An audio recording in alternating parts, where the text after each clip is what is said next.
Alright, so, yeah. It's one of those mornings. You have to excuse my appearance. I go into it in the vlog, but anyway, we're doing the Book of Wisdom today, and we have some time. I don't know if we're going to be able to get everything done that I want to get, but so Book of Wisdom. We are looking in the reward of righteousness section. We're looking at chapter 2, verse 12, and then verses 17 through 20 in chapter 2. So, the Book of Wisdom. And we are in the reward.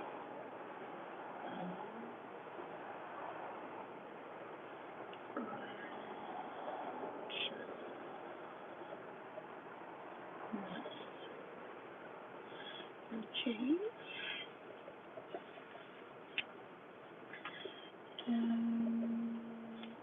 Chapter 2.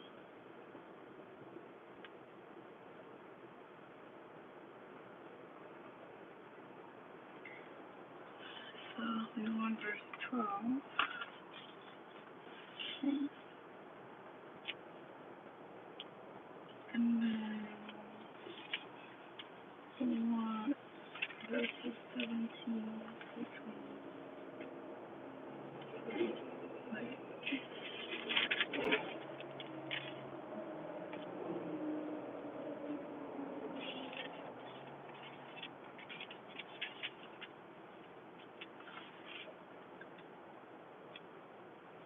17, 18, 19,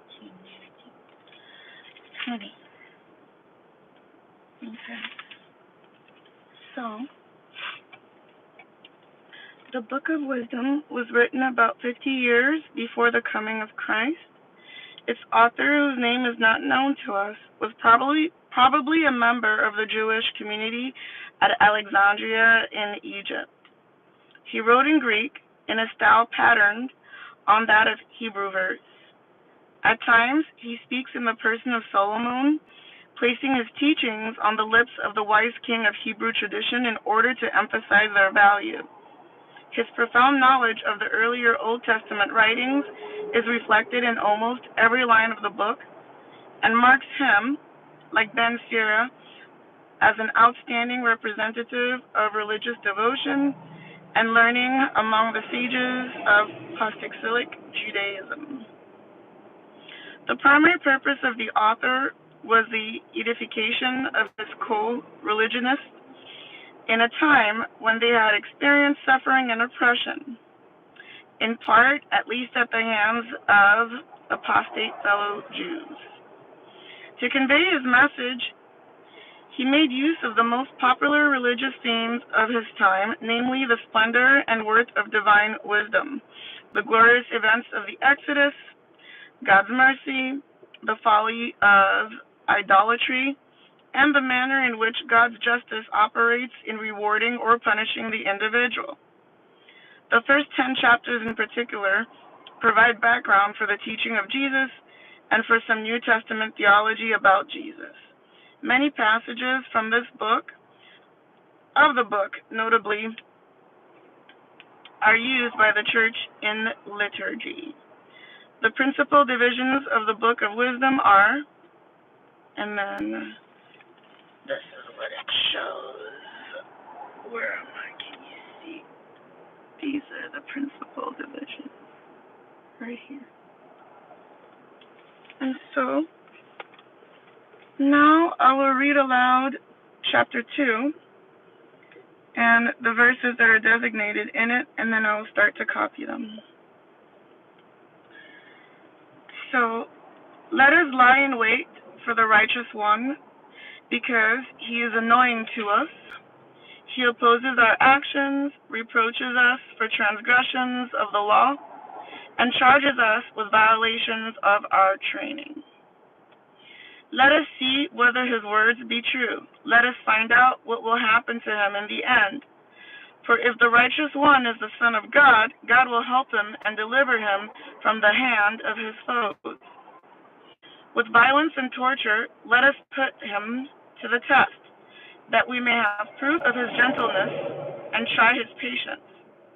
Let us condemn him to shameful death, for according to his own words, God will take care of him.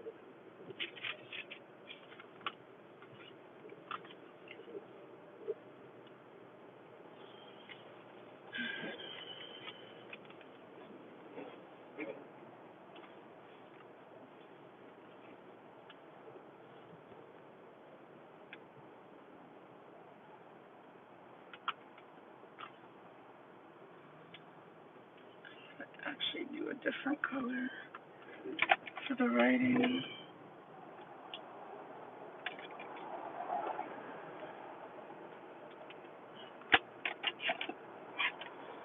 I guess I can do light blue.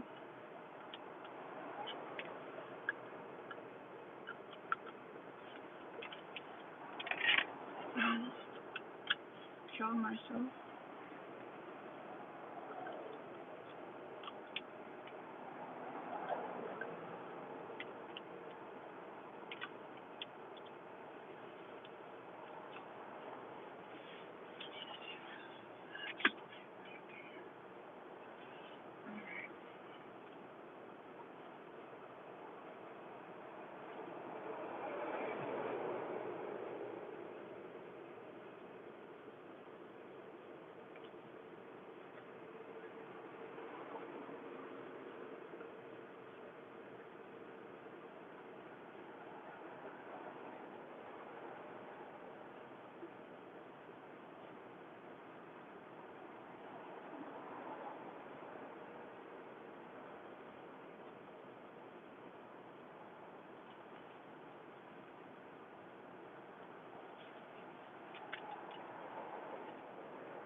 Thank you for the like.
Next is going to be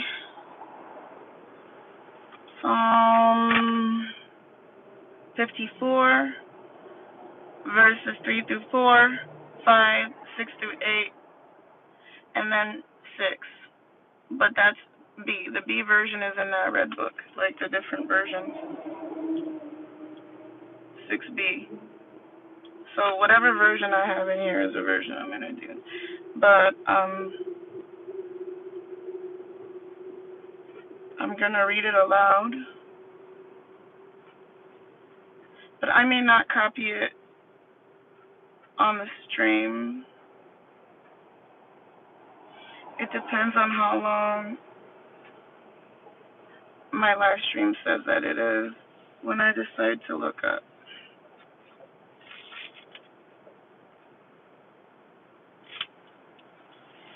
I'm also writing what part what I'm looking for is in. So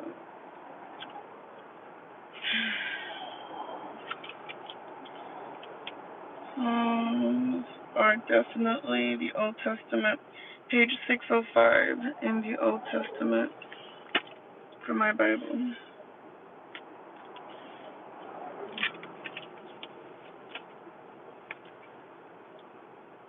605 OT.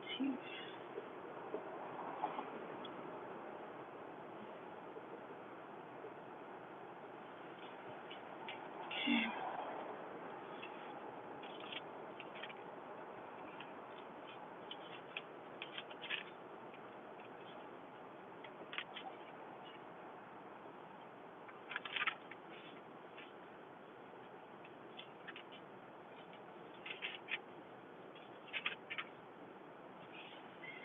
Okay, Psalm 54, and then we know what the book of Psalms is, because I already read the intro, so I am not in the first book. I'm in the second book.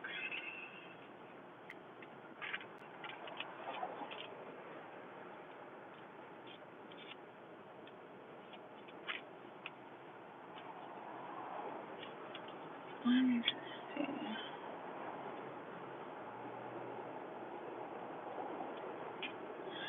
So basically, the Psalms can't be pigeonholed into neat classifications, but they help us to catch the structure and spirit of the Psalms as we read them.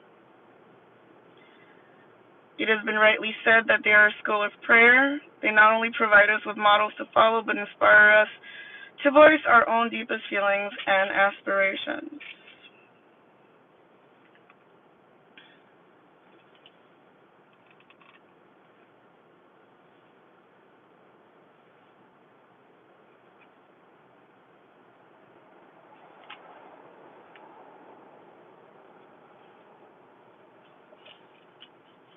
So,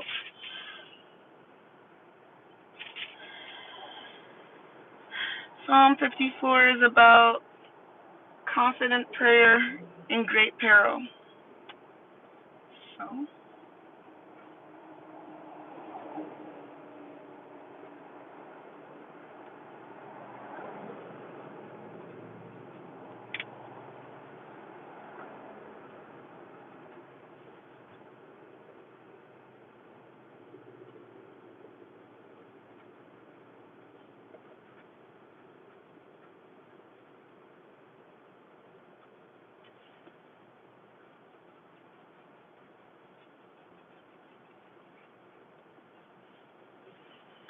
I hate having orphaned headings, but I don't know. Nothing I can do about this one.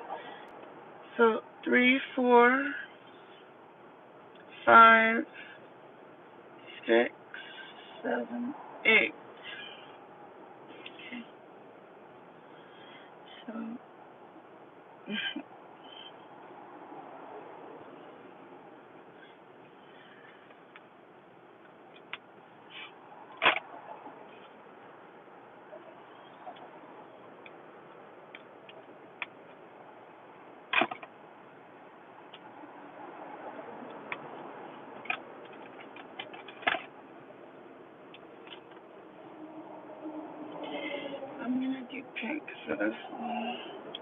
to help my eye.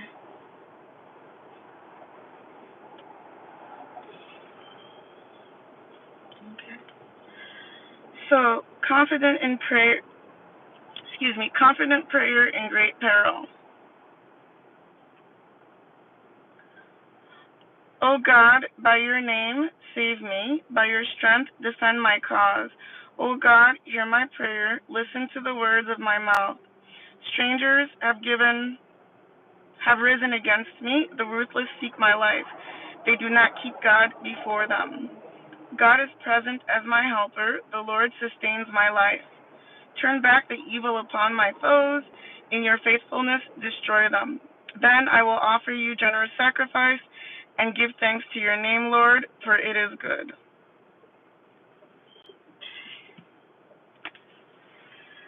So again, I'm just picking from the weekly readings and observances.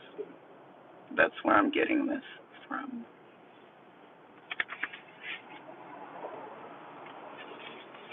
Which always seems to sort of like be apropos. I don't know, but listen, like I said, I'm not in control. God is. So I just go with it and try to do my best and learn the lessons that He teaches. Amen.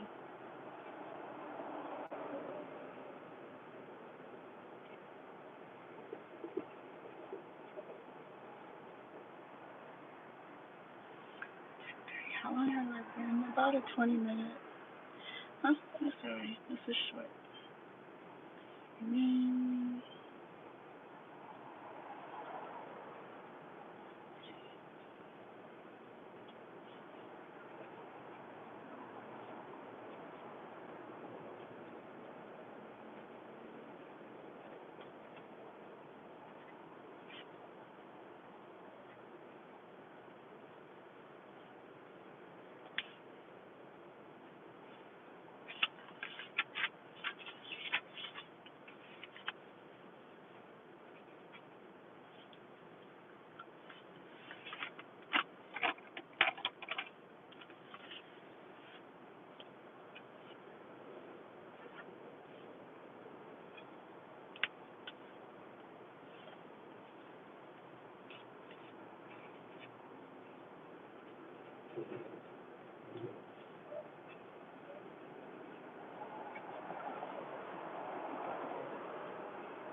Alright.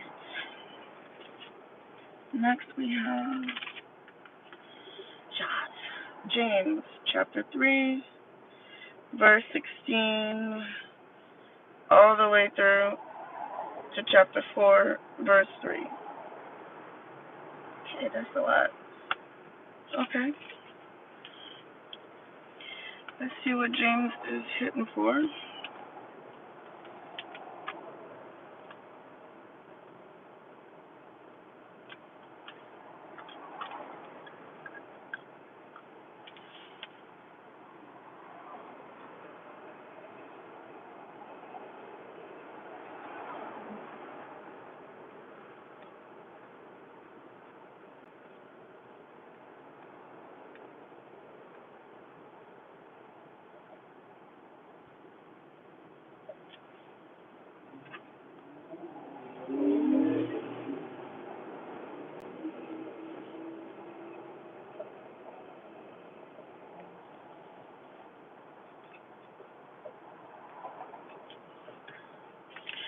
What page is James on?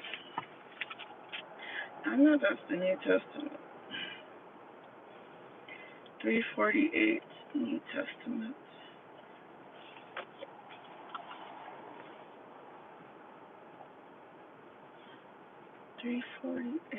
NT.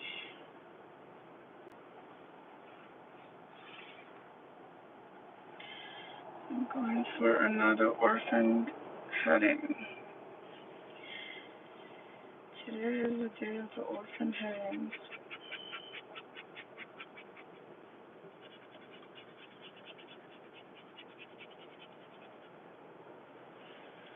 Okay, 348 New Testament.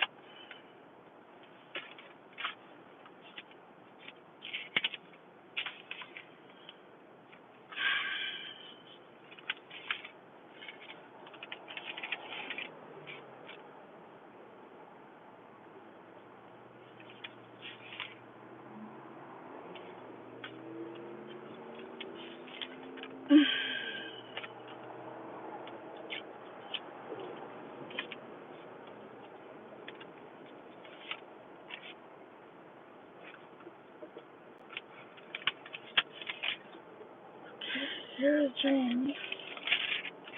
So,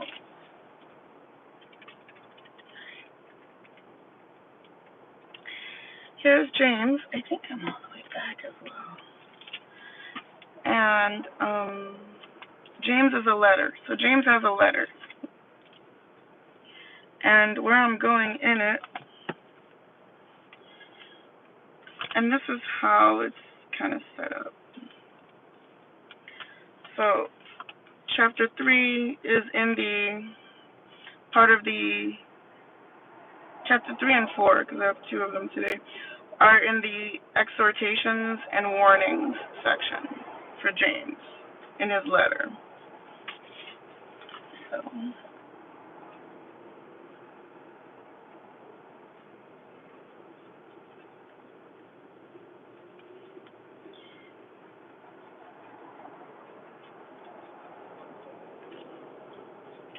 and then we're in section 3.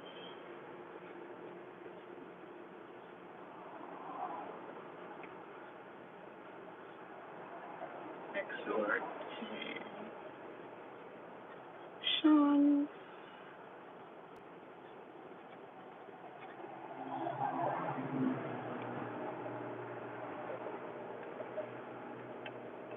and warning.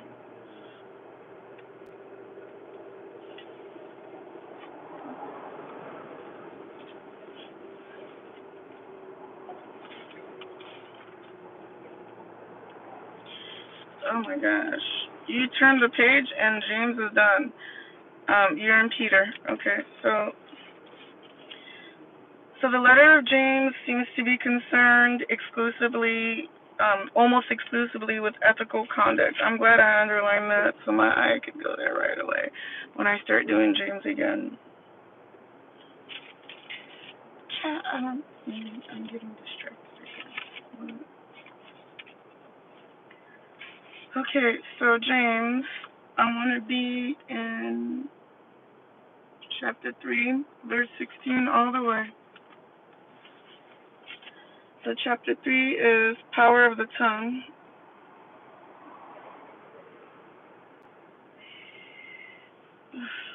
So I need to write that down before I continue.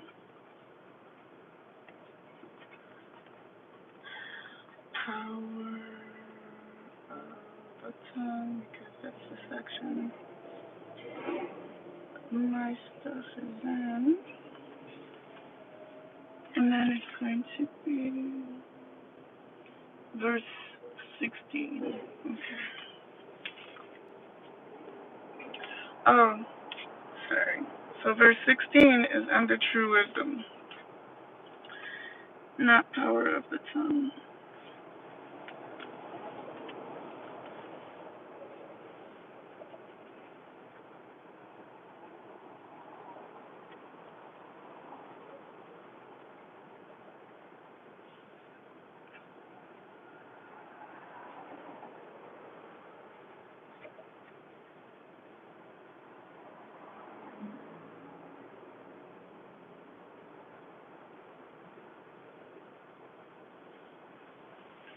So we have 16 all the way through chapter 4, verse 3 is where I end. So how am I going to do this? I did it at the beginning. Well, listen. So 16, 17, 18. Oh, it's only 3 of them. And then chapter 4, we have 1, 2. And this is causes of division. So 1, 2, and 3. And I think that's all I have, right? Okay. So it goes, for where jealousy and selfish ambition exist, there is disorder and every foul practice. But the wisdom from above is first of all pure, then peaceable, gentle, compliant, full of mercy and good fruits, without inconsistency or insincerity. And the fruit of righteousness is sown in peace for those who cultivate peace. Causes of division. Where do the wars and where do the conflicts among you come from? Is it not from your passions that make war within your members? You covet, but do not possess. You kill and envy, but you cannot obtain. You fight and wage war. You do not possess because you do not ask.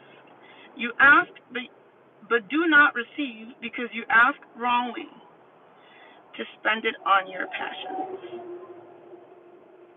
And then it looks like number 4 is adulterers, but we're not doing that one.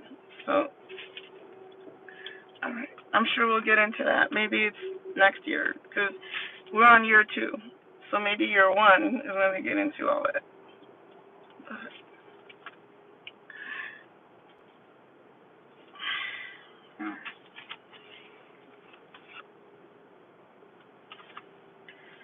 So we have 16 for true wisdom. And circle.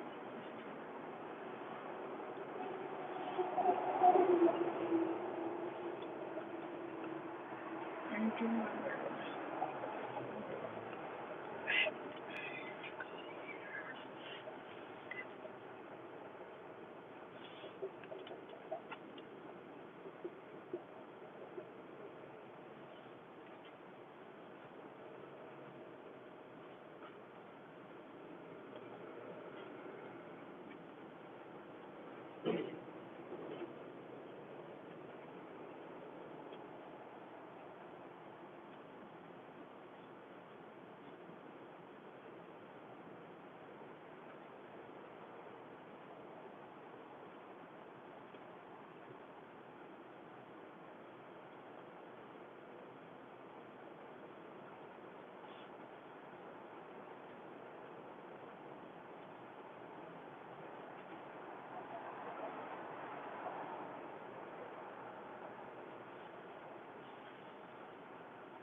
Mhm.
I shouldn't be. I hate writing in my Bible, but the verse 18 is hidden for me. But the fruit of righteousness is sown in peace for those who cultivate peace. So the piece about cultivating peace is hidden because that is exactly what I'm doing through my Catholic Bible studies. I'm cultivating my peace. So I'm just loving that the fruit of righteousness is being sown because I'm not going about it to sow righteousness, right? Or to be righteous specifically. I'm literally just instituting my practice to get closer to God. And in doing so, it is cultivating my peace, my spiritual peace. So, yeah, I'm all for it. Bring it. Bring it, Lord Jesus, bring it. Okay, so chapter 4 in this is. How am I going to do this? I'm just going to put chapter 4. And then causes of division.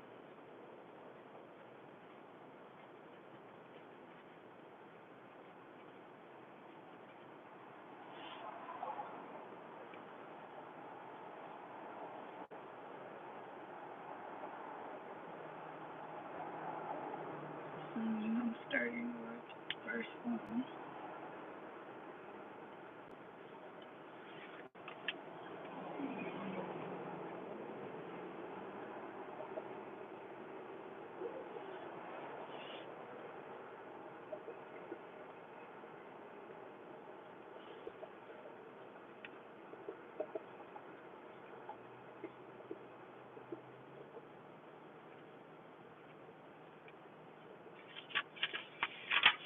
Oh,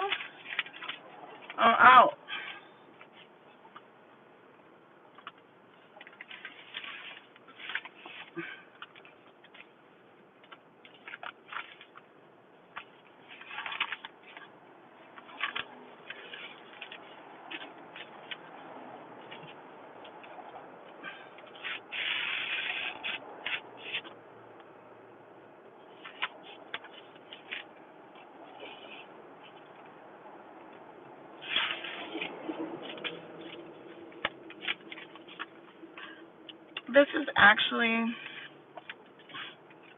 this is from a case that I was in court for last week. Thank God it was Zoom court because I was not about to embarrass the client or my boss. Because, so I'm going to put it in this. This is the new publication that just came. Well, there's a new one that's out because I think it's a weekly paper, but I'm not getting my weekly. But that's a rant for another day. And what I'm doing right now is distracting myself. I'm going to continue on this.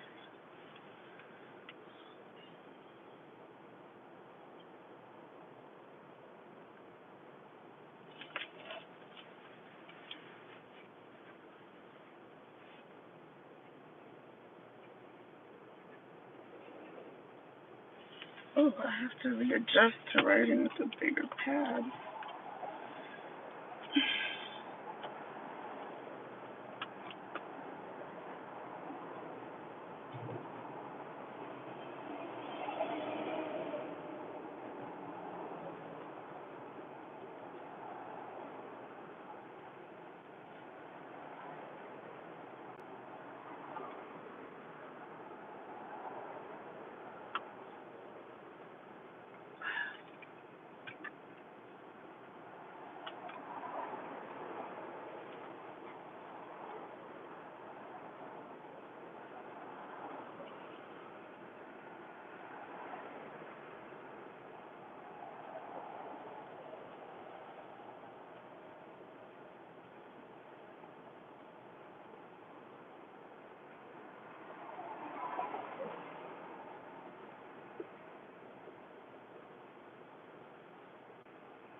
The next one is going to be, I think I should put in here what this is though. It's from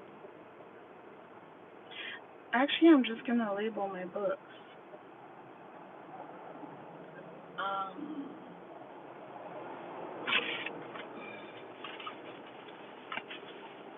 I'm gonna label my little things. Um, I can't label anything here. So labels of that. Okay. Okay, so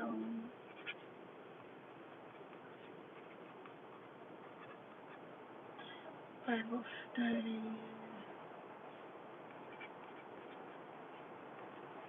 book 1. Bibi Bible study, book 1. This one started in August, like late August, I think. Yeah, August 27th.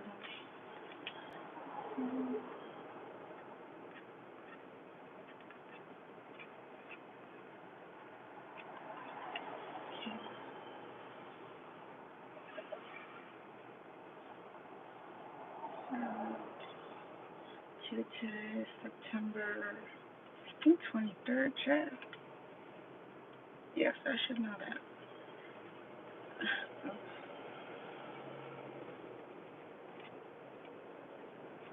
2024. Okay. So this one is this way, and then I'm starting this one on August, child, August 23rd.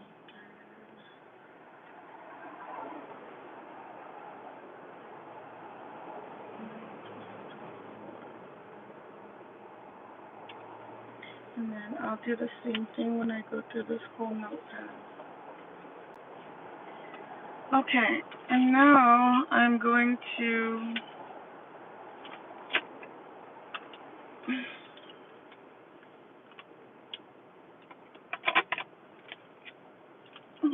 I'm going to circle. I'm going to mark.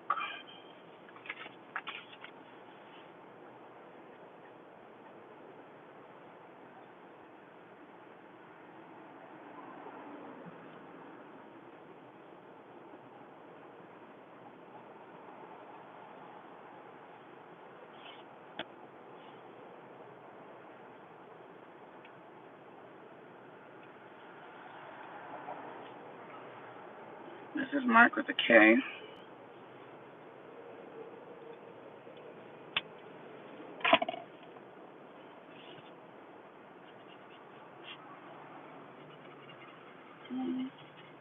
And then I'm all caught up with the readings for Sunday. And then I have to do today's readings. But Mark. Mark. He's also in the New Testament.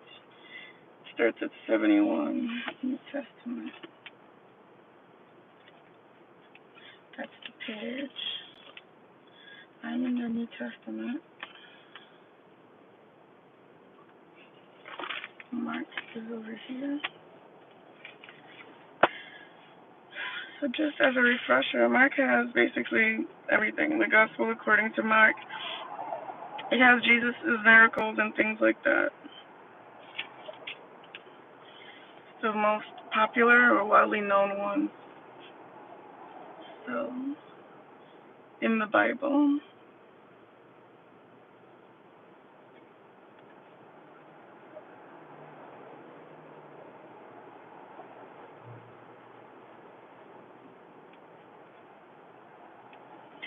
So we have here the Gospel according to Mark. And I don't know if this part is his miracles and stuff, but we will see. Because it's like in 4 sections. So chapter 9, let me see, the one that I'm studying, 30 through 37. So it goes from the mystery begins to be revealed, and I'm bleeding into part 4, which is the full revelation of the mystery. So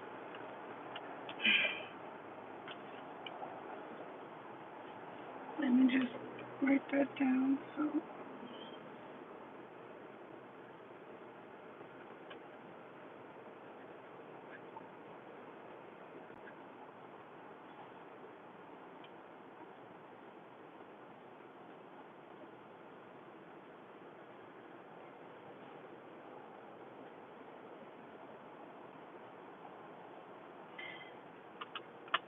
And then we have also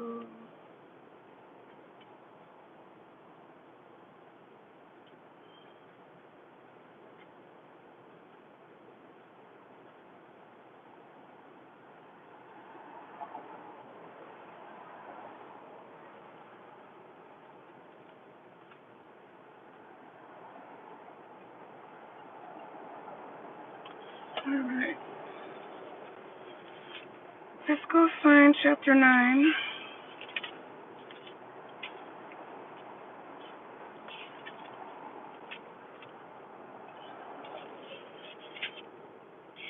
Here's chapter 9.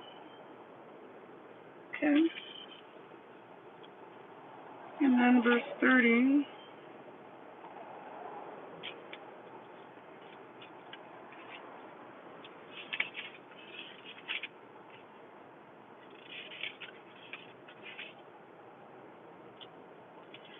So we start with the second prediction of the Passion. I want to do this in a different color.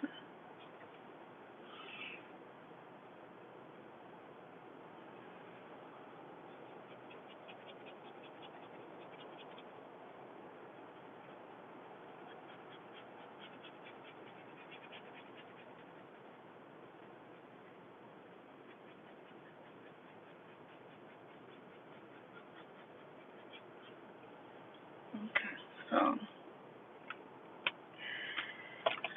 let's see, a different color. That blue keeps wanting.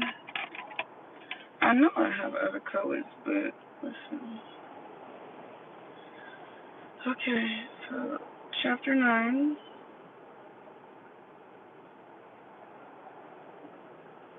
Oh, sorry, the second prediction of the Passion. So we're going to do 30, 31, 32.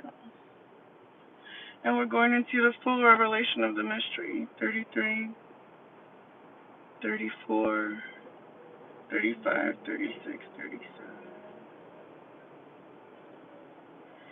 So I'm just going to help myself. Begins to be revealed. So I have 30 through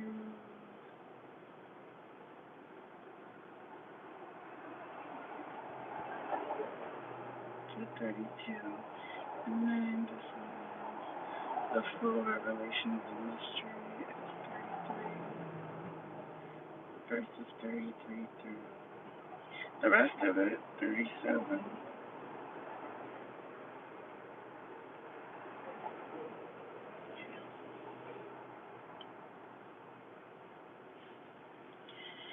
Alright, so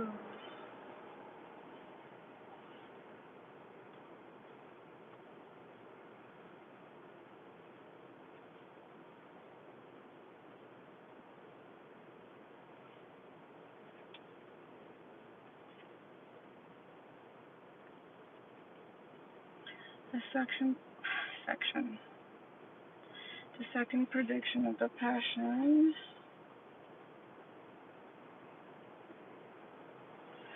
Okay. And then I'll start with verse 30.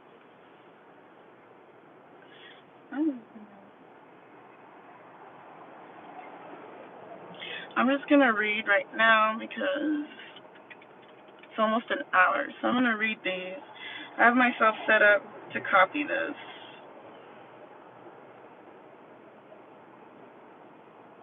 And then that's it. And then I can do Mondays. I'm probably going to do more of this when I get home.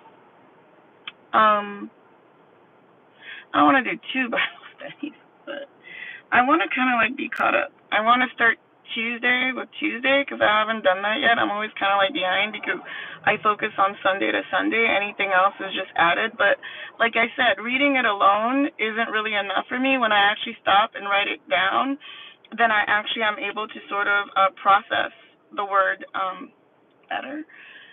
So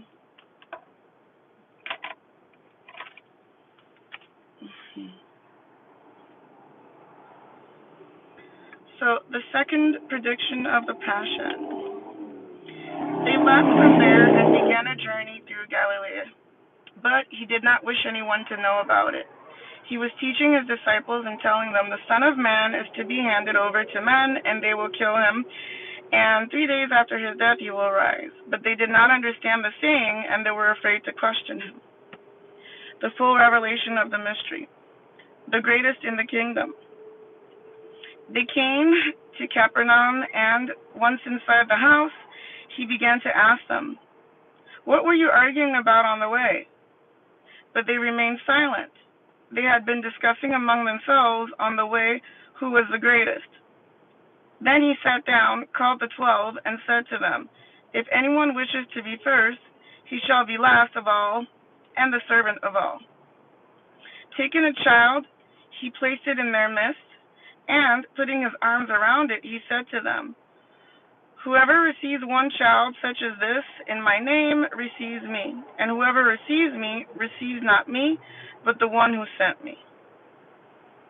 And that's it. So I will start to copy, even though I should probably pause right now because my kid's going to be coming. So let me pack it up. All right. So I want to thank everybody who tuned in. Thank you very much for tuning in. I want to thank everybody who is supporting me. I want to thank everybody for sharing my videos, for watching my videos, and for commenting. Thank you so very much. May God bless you and yours, and I love you. Bye.